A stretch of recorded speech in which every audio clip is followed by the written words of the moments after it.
Assalamualaikum warahmatullahi wabarakatuh. Video kali ini saya akan membahas tentang resiko gagal bayar aku laku terbaru di tahun 2023 ini, atau resiko telat bayar di aku laku terbaru di tahun 2023 ini ya. Jadi di sini saya akan membahas beberapa poin-poin penting di mana ketika kalian telat bayar atau mungkin gagal bayar atau mungkin terlambat bayar di aku laku. Nah, ini adalah resiko-resiko atau poin penting yang harus kalian ketahui agar kalian siap mental dan agar kalian bisa menemukan solusi serta bagaimana cara mengatasinya. Oke, langsung aja yang pertama sudah pasti adalah denda, teman-teman ya. Jadi kalau kalian telat bayar di aku laku, sudah pasti akan ada denda. Nah, dendanya ini tergantung kalian aku laku ini pakai produk yang mana? Payletternya kah? Pinjaman tunainya kah? Dana cicilnya kah? Atau yang lainnya, teman-teman. Jadi sudah pernah saya bahas dan itu mempunyai perhitungan-perhitungan tersendiri. Nah, udah jelas utang kalian akan semakin banyak, utang kalian akan semakin membengkak. Kemudian akan masuk ke daftar blacklist dari internal aku laku. Ya jelas kalian akan kesulitan lagi untuk mengajukan pinjaman atau melakukan transaksi apapun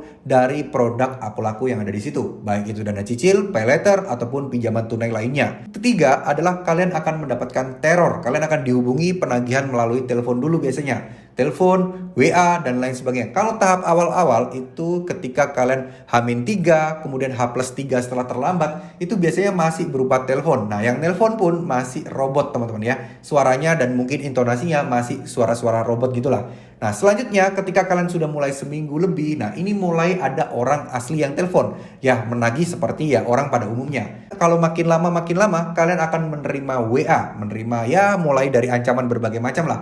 Itu sudah pasti kalian dapatkan. Lalu selanjutnya yang keempat, biasanya kalian akan menerima surat somasi, ya surat penagihan, surat tagihan. Nah, di sini kalian tidak perlu khawatir karena apa? Karena itu hanya gertakan aja. Gak usah terlalu dipeduliin jika memang teman-teman kondisinya saat ini tidak mempunyai uang, masih belum ada uangnya, gak apa-apa. Gak usah dipaksakan, gak usah minjol sana sini lagi. Fokus aja di aku laku dan gak usah peduli tentang apapun resikonya. Kenapa? Karena tidak ada resiko terberat yang benar-benar bisa memberatkan kalian, teman-teman. Oke? Lalu kemudian kelima adalah kalian akan didatengin DC lapangan aku laku. Seperti yang kita ketahui, DC aku laku itu ada di mana-mana dan hampir menyebar di setiap kota yang ada di Indonesia. So, pastinya kemungkinan besar kalian pasti akan didatengin, mungkin waktunya yang berbeda. Ada yang 4 bulan, 5 bulan, 7 bulan, bahkan mungkin 9 bulan. Dan ada juga mungkin yang 1 bulan sudah didatengin, tapi itu jarang banget kejadiannya, teman-teman ya. Jadi nggak perlu teman-teman pusing, nggak perlu teman-teman takut masalah didatengin DC. Karena DC itu nggak berhak apapun dan nggak berhak mengambil barang apapun di rumah kalian. Ya kalau datengin tinggal samperin aja. Jadi untuk menunggu proses ini, teman-teman luangkan waktu teman-teman untuk membaca setiap peraturan-peraturan OJK. Ya, mulai DC itu kalau datang harus bawa surat, harus bawa sertifikat, harus bawa data penagihan, harus bawa surat tugas. Pastikan DC-DC ini mempunyai semuanya. Nah, pasal-pasalnya yang mengatur semua ini sudah pernah saya bahas di channel ini ya. Teman-teman tinggal cari aja videonya dan teman-teman tinggal cari aja pasal-pasalnya. Ketika DC tersebut meminta kalian menjual barang sesuatu dan lain sebagainya, gak usah khawatir. Tapi kalau ketika DC tersebut berkata-kata kasar, terus kemudian menjatuhkan harkat martabat kalian, nah kalian rekam aja, gak apa-apa. Itu digunakan sebagai bukti buat kalian untuk melaporkan oknum DC tersebut dan aplikasi aku lakunya. Sehingga kalian bisa komplain ke aplikasi aku laku, kalian punya bukti dan biar DC tersebut ditegur dan tidak melakukan kesalahan-kesalahan yang sama. Kenapa? Karena sejatinya DC itu teman-teman ya, kebanyakan outsource, kebanyakan tidak dipantau dan diawasi langsung oleh aku lakunya. Sehingga aku laku tentunya kan tidak bisa ya benar-benar menjaga bahwa DC ini selalu mengikuti aturan. Siapa tahu di luar sana tanpa sepengetahuan aku laku, DC tersebut melakukan tindakan-tindakan yang kurang berkenan untuk kita semua. Selanjutnya adalah dipastikan kalian akan masuk ke Slick OJK ya, karena aku laku sudah bekerja sama dengan bank untuk bisa memproses atau mengadukan kalian ke Slick OJK, yang mana Slick OJK kalian ini akan berstatus kredit macet atau anggapannya di blacklist BI checking lah, teman-teman ya. Oke, terus kemudian yang ketujuh adalah kalian sudah pasti kesulitan untuk mengajukan pinjaman di tempat lain. Meskipun terkadang belum masuk ke SLIK OJK pun, kalian akan tetap asa kesulitan. Jadi segala pengajuan kalian, terus kemudian segala request pinjol-pinjol kalian itu kebanyakan akan ditolak. Meskipun SLIK OJK kalian masih bersih. Nggak tahu kenapa, sepertinya Akulaku ini memang mendominasi di sini teman-teman. Lalu yang kedelapan, nah yang kedelapan ini adalah penagihan ke saudara, keluarga, teman, dan lain sebagainya. Dimana ini mungkin nggak kalian harapkan. Bahkan ada juga yang menagih ke kantor. Apakah ini diperbolehkan? Sebenarnya tidak diperbolehkan. Jika sudah memberikan aturan melarang bahwa menagih itu harus ke yang bersangkutan. Nggak boleh menagih itu ke tempat-tempat yang lain, apalagi sampai menunjukkan berapa hutangnya, terus kemudian sudah berapa lama nggak dibayar.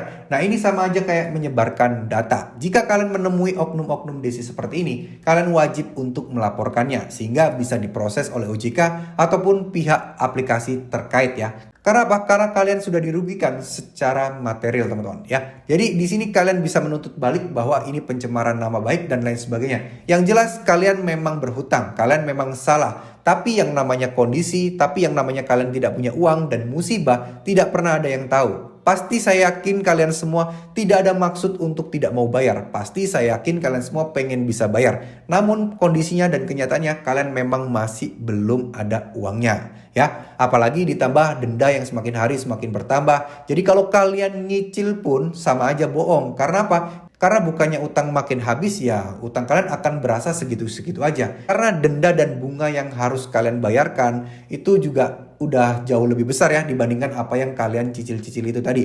Jadi kalau saran saya lebih baik kalian kumpulkan aja uangnya dulu. Nggak usah pakai request untuk diproses di pengajuan cicilan. Maka akan menjadi utang baru dan bunganya juga akan jadi semakin besar hitung-hitungannya.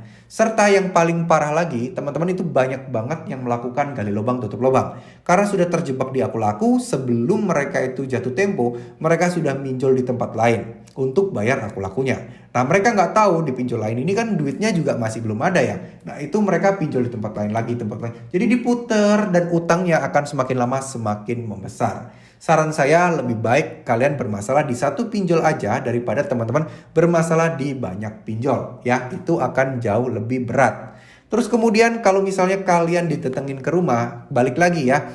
Kalian harus minta DC tersebut menunjukkan semua surat identitasnya, surat tugasnya. Lalu kemudian kalian juga harus minta surat atau data-data kalian yang sudah diberikan kalian apa aja. Nominalnya kalian bener gak utangnya. Dan gak kalah penting adalah sertifikat apakah dia DC beneran atau abal-abal. Nah itu penting banget karena banyak sekali kasus-kasus penipuan di luar sana yang mengatasnamakan DC Akulaku dan meminta bayaran. Namun ternyata itu bukan DC asli ya. Itu orang yang menyamar gak tahu dia dapat data kalian dari mana.